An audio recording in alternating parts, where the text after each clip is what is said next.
US plot twist. William and Kate crush Sussexes as proving ability to shine, not by popularity.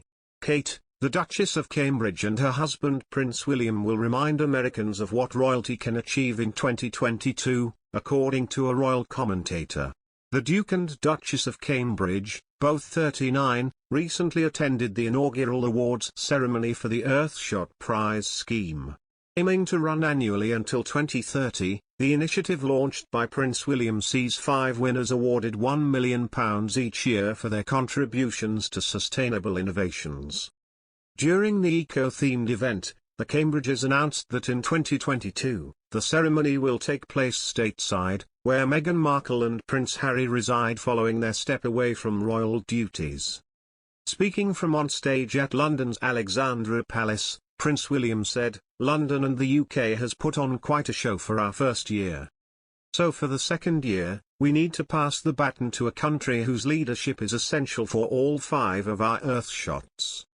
Royal commentator Richard Fitzwilliams described the decision to host the awards from the US next as a logical step, but also explained that it could be an opportunity to boost the image of the royals across the pond. He also praised the ambitious environmental prize, describing it as pivotal, and that the US would provide essential support to the scheme. He told Express.co.uk, "The Earthshot Prize is a hugely prestigious international award which William has just launched in London.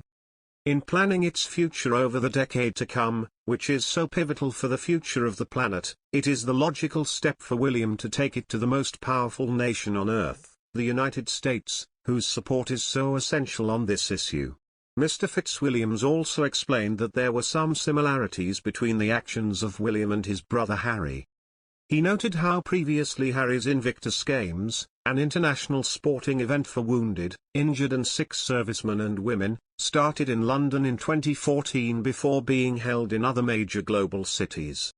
He did add, however, that Harry is unlikely to have influenced William's decision.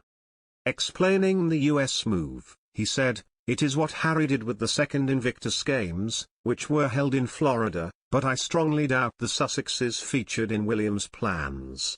However, he also added how the Duke and Duchess of Sussex's interview with US chat host Oprah Winfrey may have been damaging to the royal family's image in the States. Following their step away from royal duties in 2020, Meghan and Harry made a series of claims about their time as members of the royal family.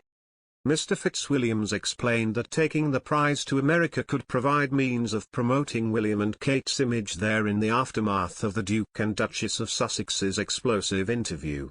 He said, "It is absolutely true that Meghan and Harry's interview on Oprah was extremely damaging for the royal family, especially in America." According to Princess Diana's biographer, Prince Harry had some hard years. Prince Harry and Meghan Markle's relationship seems like the stuff of literal fairy tales. A handsome prince and a beautiful actress flee their restrictive palace life for a quiet civilian one. Look, even the short version sounds like something Hugh Grant would have starred in 1996. But according to Andrew Morton, Princess Diana's royal biographer who was recently interviewed on podcast Royal, Prince Harry was not in a dark place for several years before meeting Meghan. He was stumbling out of bars disheveled and worse the wear for drink, and he didn't seem to have a compass, Morton told the show's co-hosts, per the Daily Mail. He was struggling to find himself and struggling with the loss of his mother, struggling to come to terms with it, and, as a young man, he wasn't always the Harry of popular imagination. Morton described Harry in his younger days as a very angry young man who didn't know where to turn.